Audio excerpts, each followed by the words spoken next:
I just got a new bed. This one didn't come out of the trash.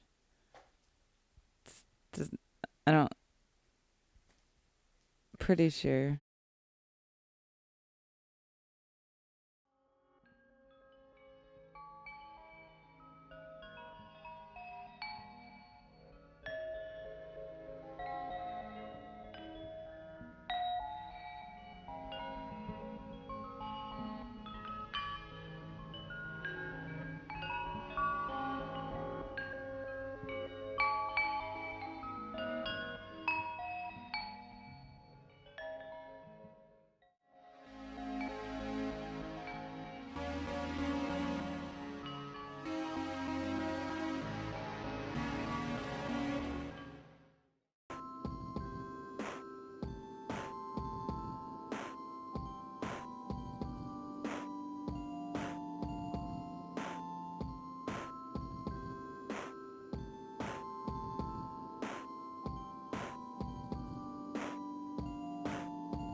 I've got a brand new sweater.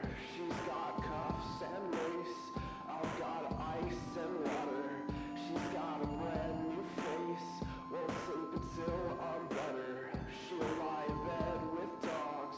She will change and I won't let her. I won't rest, she'll say never. I won't rest and you'll say never. Won't rest and you'll say never. I won't rest and you'll say never. I won't rest and you'll say never.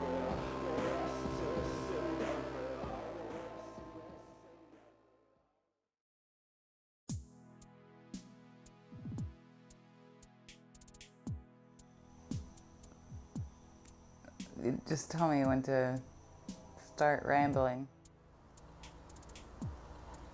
I could talk about the parental disappointment that comes with being an artist. I don't know. That's more like, because influences are so, like, all my favorite artists don't look anything like my work. And they, like, made me want to draw. It was more of that. But yeah, I guess it's not like the aesthetic influences, it's more of the drive. That was interesting to me. Like the passion behind it. Yeah, but usually I avoid that question just because it's fucking annoying. I guess like when people ask me, because people always ask me, I usually just avoid most questions. Or is that bad? I mostly focus on portraitures. I don't know why. Maybe it's the only thing that really interests me as a subject. I mean, I'll paint your dog if I really need fucking money. But mostly I like to paint people. And mostly women because, well, I don't know, women are just way more aesthetic than men. I guess I don't really look for models, ever. I just see somebody and I either want to paint them or not. Some people attract me in a muse-like way if there's something in common about them. I like big noses on women. I like long noses. But it's not exclusive. I like big hands a lot. I use my own hands a lot in a lot of paintings because my hands are my favorite part of my body. Yeah, I've become like somewhat aesthetically obsessed with certain people. Like I'll paint the same person over and over and over again. I painted a few eBay models, which must be a really creepy message to get from somebody just selling a fox fur. The thing about when you ask someone to paint them, you have to understand that most people are inherently vain. I like to mostly paint my friends. So yeah, I'll just become aesthetically obsessed with a certain person. And I don't know, it's very much like falling in love, you know? I like the look on her face because she kind of looks sad, and I like her hand in the portrait because I like the way Karen draws hands. I don't know, there's something about hands that is like really expressive.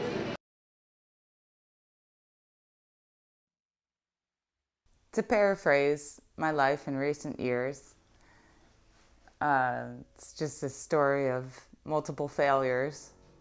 I was working at IHOP for a time. I got the job initially because I thought it was funny. But then the recession happened and it became my life. I made art sparingly, but not completely and utterly. I guess I was still young, so I was still hopeful and delusional. I was going to school at the time for nursing.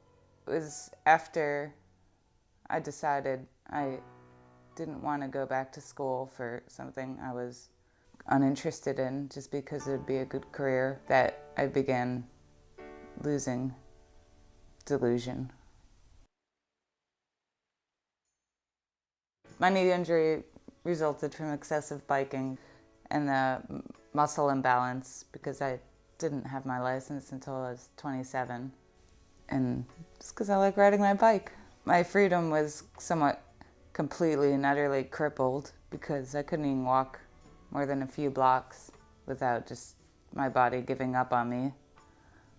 I got a wheelchair off Craigslist, but I could only afford the one for morbidly obese people because it was $40.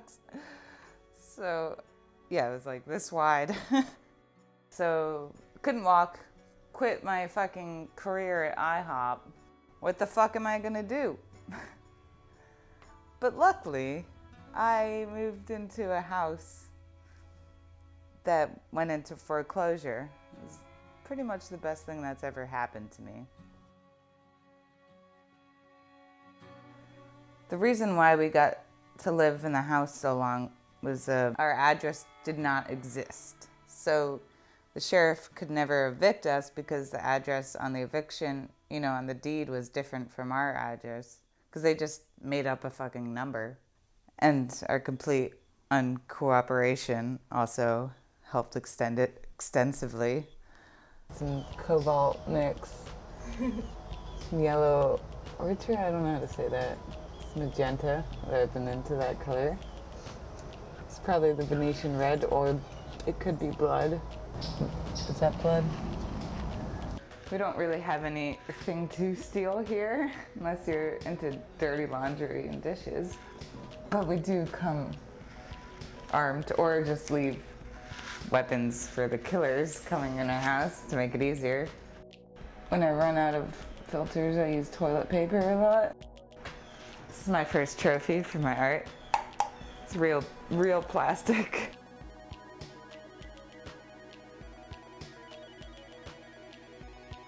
Don't really have that much free time anymore. I just want to be with my true love, which is painting. But when I do have such an inclination of the heart, pretty much I live like a fucking animal. At least in my room, it's fucking disgusting. So that kind of makes bringing a boy home a little messy. They will wake up in the morning with Prussian blue or cobalt all over them. It's like marking them. It's probably pretty disgusting, but it's just paint. It's all over me all the time, so. I don't use a studio, I usually use my room. Mainly poverty, and then secondly, I don't really see the point because I could do everything I need to in my room. Just sleep in my paint. Whatever, I don't really care if my clothes are covered in paint, or my hair, or my face. I think a painter's life is a rather lonely one. For me, solitude is a requirement to paint. I guess I easily get overwhelmed. When I had complete and utter freedom, i.e. unemployment, I reverted to, I guess, my body's natural schedule, which involved waking up around the crack of 4 in the afternoon and pretty much staying up till the birds sang. I prefer that time largely because it's pretty much like you have the city to yourself. Like everyone else is asleep after a certain hour.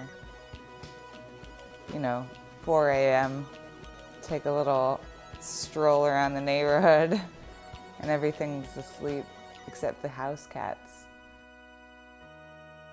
which makes it hard to do normal life things. I go grocery shopping at 7-Eleven a lot, which is probably not the healthiest selection of foods. Yeah, and it's hard to get like all the functional life duties done if your life is backwards. But I suck at life anyways, so it's not gonna make that much of an impact. Because I'm probably not gonna do it anyways. I didn't really have to work in theory, just come up with various schemes to make, the $60 utility bill once a month and enough to barely eat. The grossest thing I think I've done, this is all relative and up to interpretation, but I ate some fish that were alive for this weird fetish site. I broke my vegetarianism with live animals.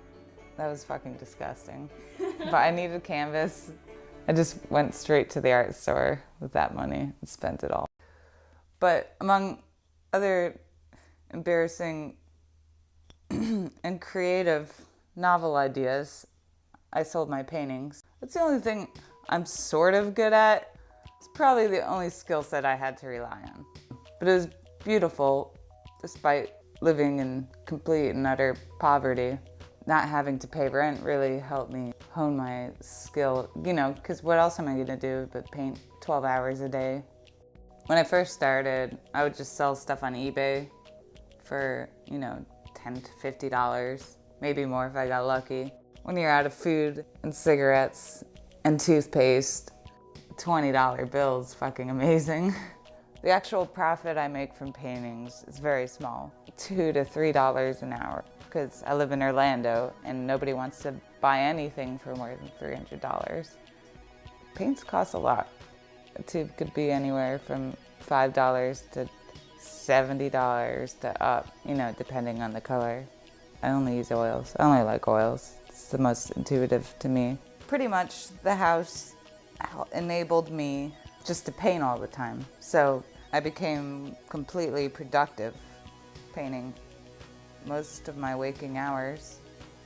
Through the sheer volume of paintings, it helped me get recognized in the art community in Orlando. I went from pretty much barely having any shows to having lots of shows.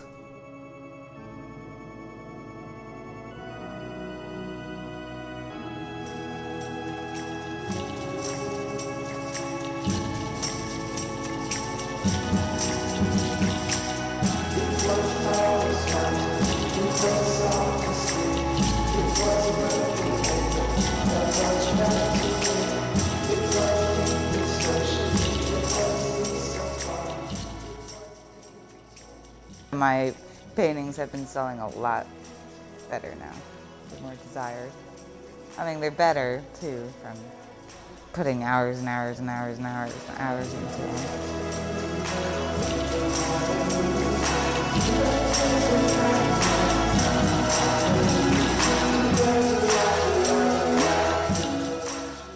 Living in a foreclosed home comes with its own set of challenges. You have to plan your life away from any material want. You can't really have a big screen TV because one day you might come home and everything's on the fucking curb. Her name, hilariously enough, was Miss Money. She worked for the bank and she would always try to fool us with fake forms that we were getting evicted, but she would just lie off her ass. She started, once she realized that we were all fucking shitbags in the house, she started like dressing down, which means like fucking jeans with holes in them. So we would see her as more relatable person. She also said she was in a foreclosure situation, and I know how to use clerk of courts, and she did not have a foreclosure.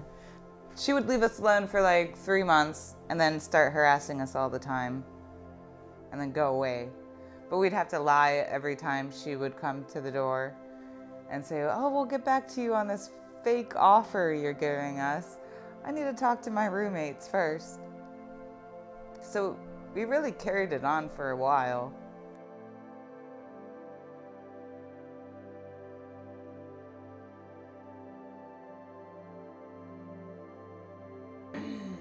It's over. 4 years, the dream.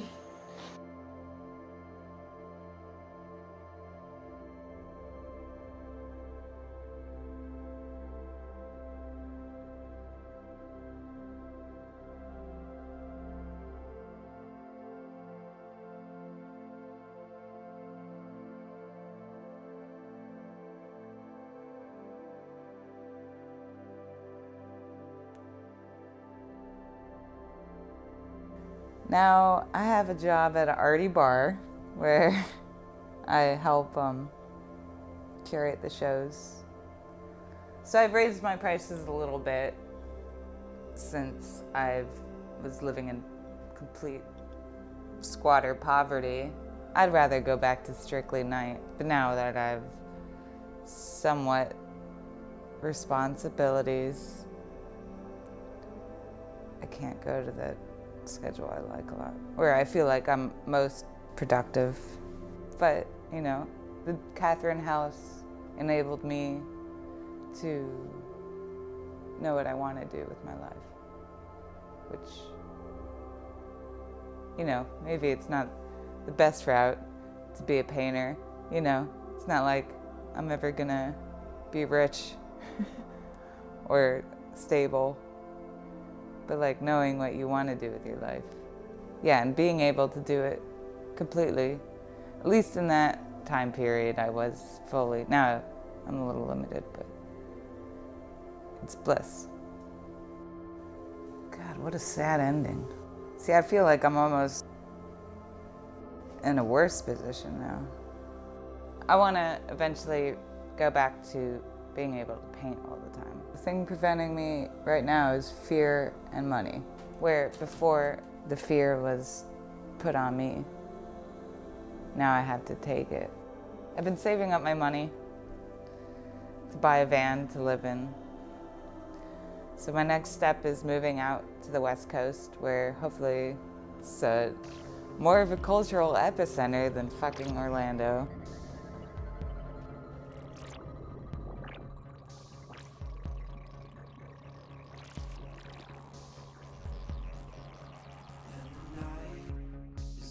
Ultimately, I want to go back to the days of the Catherine House. Be hungry. Be passionate.